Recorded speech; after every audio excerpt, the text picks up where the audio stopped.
नमस्कार मंडळी, कसे आहात?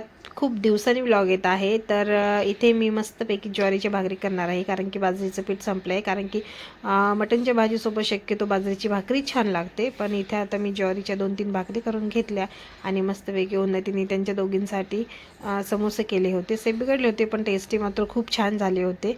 आणि त्यानंतर आमच्या दोघांसाठी मस्तपैकी डिकेशन केलं आणि त्यानंतर भाजीला फोडणी देण्यासाठी मी इथे मसाला काढत होते. मस्तपैकी खोबरं वगैरे, कांदा वगैरे भाजून घ्यावा म्हटलं आणि छान दोघा-तिघापुरतीच भाजी करायची होती, जास्त नाही, कारण की मी खात नाही, लेकरं खात नाहीत.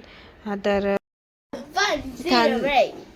कांदा वगैरे छान भाजून घेतला शेगडीवरती आणि कोथिंबीर, खोबरं वगैरे सगळं कट करून घेतलं. शक्यतो आपण मटणच्या भाजीला जास्त करून हाच मसाला वापरतो. मला असं वाटतं की सगळेजण हीच पेस्ट काढत असतील.